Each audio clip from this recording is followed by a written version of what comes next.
Welcome back to No More Practice Series 2. It's been a long journey for our players. In this episode, we take a look at what they've learned and how their dreams have changed.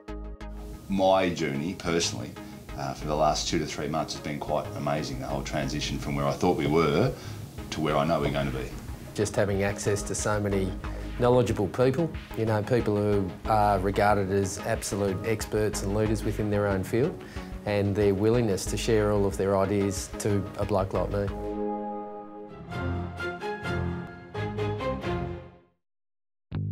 Over the last 5 episodes, we've been following Chris Browne of Financial Design for Life. Chris wants to sell off a book of clients in order to focus on attracting new Gen X and Gen Y clients. With the help of mentor Robbie Bennett and a crack team of expert advisors, Chris has had to reassess the initial deal. When I was thinking about selling, I had these preconceived ideas about the terms of sale, the sort of buyer and things like that. And I think the process has actually broadened my horizons. I've kind of just opened doors to different opportunities and different potential suitors to the business. But I do believe one way to avoid conflict is just making sure that you get the right sales deed in place that represents both parties fairly. Can you actually simplify the whole process by having a robust heads of agreement, which is legally binding, as opposed to having a really extensive sales deed?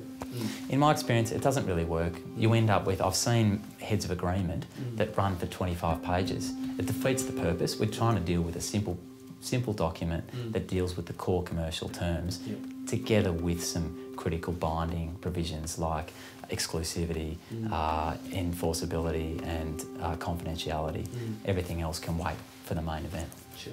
I actually thought that Robbie, Alan, my legal advisor, Rod, all said things that I think were worthy of consideration. I think the key things that I've got from this brief conversation is just making sure that we get some quality legal advice. Point 2 would be getting absolute clarity around the numbers. I think I was shooting from the hip a little bit when you were asking me those sorts of things. And then the final thing is more or less just sort of leaning on people's experience like you. Yeah, Rod was big on segmentation and making sure that you identify the clients, the right clients to sell, and make sure also you're quite precise about the clients that you choose to buy post the sale. And the final thing I'd recommend you do, Chris, assuming you're still heading down this path, is, as we discussed before, get some clarity around what it is you're looking to buy. When you go to market, you can define the block of clients quite clearly. So you're not going to waste a lot of time getting to second stage due diligence to find out, hang on, this is not what I wanted, because your time's the only real resource you've got. And then I think with Alan Kenyon, it was really good to get his thoughts on price expectations and things like that, so to make sure that I didn't have unrealistic expectations. I think you want fair value. You need to demonstrate that that's the market and this is valuable. Someone who might buy it is going to lowball you. Somebody who wants it is going to pay a reasonable price. Oh, look, I'm 99% sure that I'll get the result that I'm after. We also met Brett and Ian from the Selector Group, who, with the help of Barry Lambert as business mentor, are on a quest to raise a $1 million investment.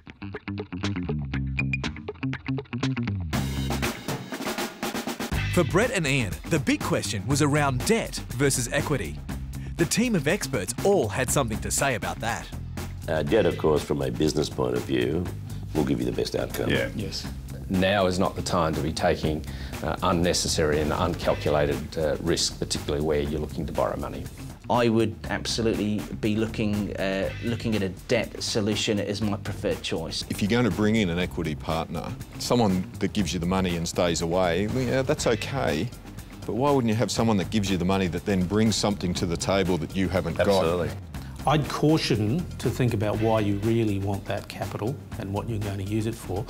There is no better working capital than your own revenue. Yeah, debt versus equity. We originally had the mindset that we'd have to raise capital via equity. We'd have to give up a portion of our business to get an investor on board. But the Evo journey has taught us something totally different. Whether it's the legal side or the accounting side, with the Martin Checkett's on the illegal side, the advice was, if you take on a minority shareholder, you take on a whole new level of responsibility to that minority shareholder that can be quite negative to your own interests in some cases. And as a result, a lot of those people that we were talking to were actually discussing debt as a better option, debt being able to be paid back, called upon. The legal ramifications and the protection for a lender in those particular instances can be far stronger than being a shareholder in a business. Your plans are very ambitious. Ambitious plans need top-line revenue growth, and your top-line revenue growth is largely driven through your own personal work at the moment. So for you to be able to continue to grow the business and expand at the rate you want to, you've got to, A, be able to continue to do some of that yourself, but also develop other people in the business as soon as you can who have the same capabilities. I was a little bit, I guess, nervous when we were going out there, because we were really putting our business on the line. And to hear a lot of positive comments about our business and the way we're doing business and the opportunities that we have moving forward was fantastic. But there are a lot of gold nuggets there from the mentors and the coaches, and those guys were just really, really good. And they've allowed both of us to focus a lot more on the business and where we think the gold might be. I think you're sitting on a gold mine. I think the strategies that you've got in place to invest in technology, to capitalise in an opportunity that is somewhat ignored by the industry is smart. And the progress that you've made gives you a chance to leapfrog some of your competitors out there. We didn't know what people expected to see. So guys like Shane Kirsch saying, well, you need to do this. Martin Checkett's, you need to do this. It was so specific. It was just like, okay, we'll just do what they say. Previously, we've known where we want to go, and we've kind of run a small business where we had a business plan, but it hasn't been as specific towards that 3 and 5 year milestones that we want to hit. And everything that you do today, when you're thinking that far ahead, has an amazing change to your whole thought process.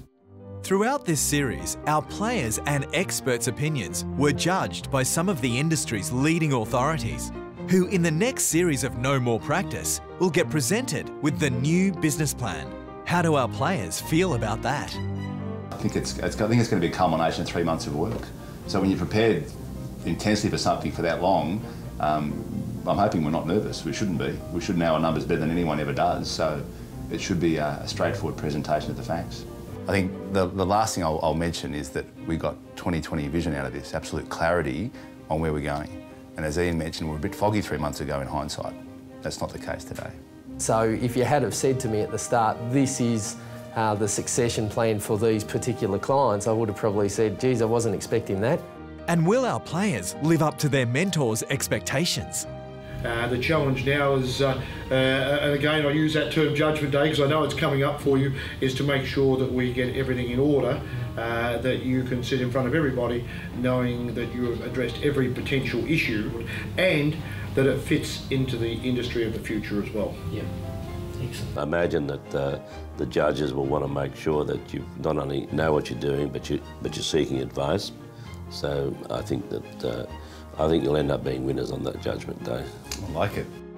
Our players, experts, mentors and judges all come together for the big reveal in No More Practice Series 3, Judgment Day. Judgment Day is a day to be excited.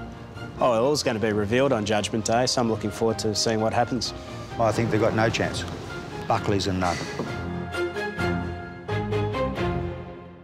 Make sure you put the insights you've heard from our mentors and experts into practice. Head over to the Practice Toolbox to make it happen for your business.